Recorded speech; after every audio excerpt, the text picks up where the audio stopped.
سورہ الاعراف کی چند آیات بینات آیت نمبر 22، 23، 24 اور 25 تلاوت کی گئی ہیں۔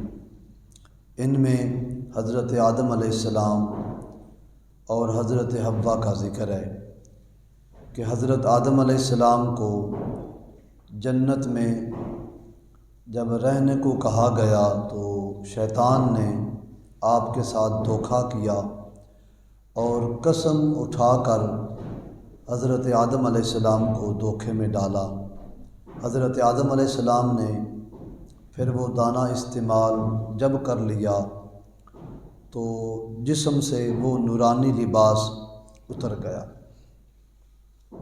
رب کریم فرماتا ہے کہ اے آدم علیہ السلام اور اے حوا، اب تم زمین میں تشریف لے جاؤ۔ قَالَ اهْبِطُوا، اتر جاؤ زمین کی طرف۔ اور حضرت آدم اور حضرت حوا کو اب زمین کی طرف بھیجا گیا۔ ان کے ساتھ شیطان کو بھی زمین پہ بھیجا گیا اور مور کو بھی زمین پہ بھیجا گیا اور سانپ کو بھی زمین پر بھیجا گیا۔ حضرت آدم علیہ السلام زمین پر آنے لگے تو رب کریم نے ارشاد فرمایا، اے آدم علیہ السلام، زمین پر جا رہے ہو تو جنت کی کچھ نعمتیں، کچھ پھل، کچھ اناج اور لوہے کے سامان لے کے جاؤ، اور اس دروازے سے جاؤ جس دروازے کا نام باب التوبہ ہے۔ اب اللہ ہی جانتا ہے کتنی رحمتیں دینی ہوں گی۔ اللہ کی مشیت الہی کا ارادہ اور اظہار ہو رہا ہے۔ معلوم ہوتا ہے کہ رب تعالیٰ کو حضرت آدم علیہ السلام پر غضب نہیں تھا، غصہ نہیں تھا، ناراضگی نہیں تھی، بلکہ پیار ہی پیار تھا۔ تو حضرت آدم علیہ السلام کو کہا کسی اور دروازے سے نہیں جانا، بلکہ جو باب التوبہ ہے اس دروازے سے نیچے تشریف لے جاؤ۔ حضرت حوا، ان کو کہا گیا کہ تم باب رحمت سے تشریف لے جاؤ۔ حضرت آدم باب التوبہ سے تشریف لائے، حضرت حوا باب الرحمت سے تشریف لائیں، اور مور اور سانپ ان کو باب الغضب سے اتارا گیا اور شیطان کو باب اللعنت سے اتارا گیا۔ اب حضرت آدم علیہ السلام زمین پر تشریف لے آئے، پر قربان جائیں اللہ کریم نے آدم علیہ السلام کے زمین پر آنے کا تذکرہ فرمایا کہ چلے جاؤ، وَلَكُمْ فِي الْأَرْضِ مُسْتَقَرٌّ وَمَتَاعٌ إِلَىٰ حِينٍ، زمین میں کچھ مدت کے لیے تم نے رہنا ہے اور پھر اس کے بعد تمہارا ایک وقت مقرر کر دیا گیا ہے، پھر تم نے واپس لوٹ کر آنا ہے۔ اب یہاں قابل غور 2-3 باتیں ہیں۔ حضرت آدم علیہ السلام، آپ نے جنت میں گندم کا دانہ یا انگور، کھجور یا انجیر کو استعمال فرمایا۔ جس کو بھی استعمال کیا بظاہر اللہ رب العزت کی نافرمانی محسوس ہو رہی ہے، جبکہ ایسا نہیں۔ اللہ تعالیٰ کا ارادہ ہی یہ تھا کہ آدم علیہ السلام زمین میں جائیں اور زمین میں جا کر زمین کو آباد کریں۔ شیخ محی الدین ابن عربی، یہ صوفی لوگ جانتے ہیں اس نام کو، اپنی کتاب میں لکھتے ہیں کہ حضرت آدم علیہ السلام نے ایک دانہ استعمال کیا، اگر آدم علیہ السلام کی جگہ پہ میں ہوتا اور مجھے منع کیا جاتا تو میں پورا درخت ہی کھا جاتا۔ پوچھا یہ کیا وجہ ہے کہ وہاں تو ایک دانہ اور وہ بھی کھایا نہیں، چکھا ہے، تو آپ پورا درخت؟ کہتے ہیں اس میں راز یہ ہے کہ آدم علیہ السلام زمین پہ نہ آتے، محمد مصطفیٰ کا ظہور کیسے ہوتا؟ اللہ اکبر، اپنی اپنی سوچ کا زاویہ ہوتا ہے جی۔ لوگ اس واقعہ کو پڑھ کے حضرت آدم علیہ السلام کو گناہگار ثابت کرتے رہے، وہ بدبخت بن گئے اور عشق والے حضرت آدم علیہ السلام کے واقعہ سے خوشبو محمد تلاش کرتے رہے اور حضور کی محبت تلاش کرتے رہے۔ شیخ ابن عربی محی الدین، وہ کہتے ہیں میں ہوتا، میں صرف دانہ نہیں پورا درخت کھا جاتا۔ کیا وجہ ہے کہتے ہیں وجہ یہ ہے کہ اس درخت کے دانے کے استعمال پر آدم علیہ السلام آئے تو حضور محمد مصطفیٰ کی جلوہ گری ہوئی، میں سارا درخت کھا جاتا تاکہ جلدی جلدی جن کے لیے جہان بنایا گیا ہے وہ تشریف لے آتے۔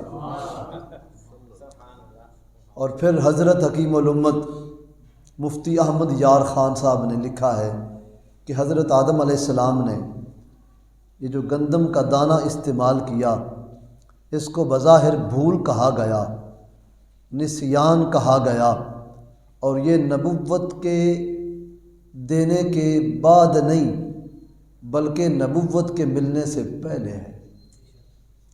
یہاں پھر عقیدہ اہل سنت کا واضح ہو رہا ہے کہ جب اللہ کسی اپنے نبی کو نبوت عطا کرتا ہے تو ان سے نسیان بھی نہیں ہوتا، اور اظہار نبوت اور اعلان نبوت کے بعد ان کی شان اور برا ہو جاتی ہے، اور نبوت کے اظہار سے پہلے اگر نسیان ہو جائے تو وہ قابل رحم ہوتا ہے اور اس میں ہزاروں راز ہوتے ہیں۔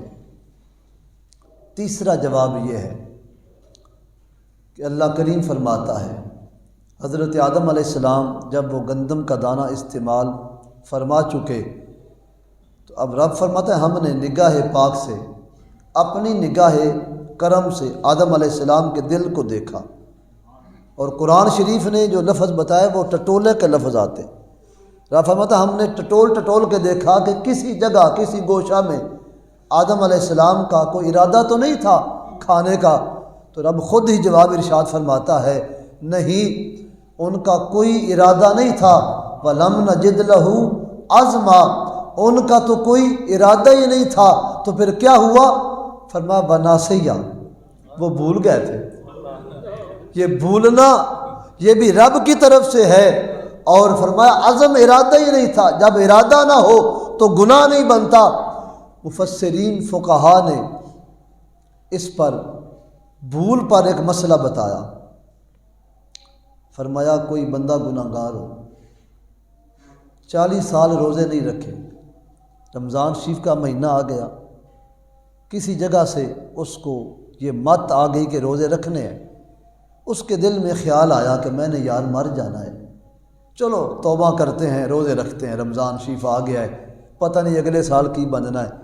اس بندے نے روزہ رکھ لیا، اب پہلی بار اس نے روزے رکھے تو گرمی کے روزے تھے، وہ بھول گیا، اور بھولے سے اس نے کھانا بھی کھا لیا، اس نے پانی بھی پی لیا، پی لینے کے بعد اس کو یاد آیا کہ رمضان شریف کا مہینہ ہے، میں نے روزہ رکھا ہے، نیت پکی کی تھی، دوپہر کا ٹائم ہے۔ اب وہ بیچارہ بندہ علماء کے پاس جاتا ہے، جناب میں نے روزہ رکھا ہوا تھا، حالت روزہ میں بھول گیا ہوں، پانی بھی پی لیا ہے، کھانا بھی کھا لیا ہے، اب بتاؤ میرا روزہ ہے کہ نہیں؟ تمام علماء کہیں گے تیرا روزہ ہے۔ غور کیا مسئلے پہ؟ روٹیاں بھی کھا گیا، پانی بھی پی لیا، اب علماء سے پوچھتا ہے جی میرا روزہ ہے؟ تمام علماء بغیر کسی اختلاف کے سارے علماء کہیں گے تیرا روزہ ہے۔ گجرات والے بھی کہیں گے، سرگودے والے بھی کہیں گے، سیال شریف والے بھی کہیں گے، لاہور والے بھی کہیں گے، عرب والے بھی کہیں گے تیرا روزہ ہے۔ پوچھا جی پانی پیا ہے، کھانا کھایا ہے؟ تو جواب دیں گے جان کے تو نہیں نہ کھایا، ارادہ تن تو نہیں نہ کھایا، ارادہ ہی نہیں تھا، جب ارادہ نہ ہو تو تیرا روزہ نہ ٹوٹے، ارادہ نہ ہو تو تیرا روزہ اسی طرح رہے، تو پھر ان کے بارے میں کیا خیال ہے جن کی شان ہی بڑی بلند و بالا ہے۔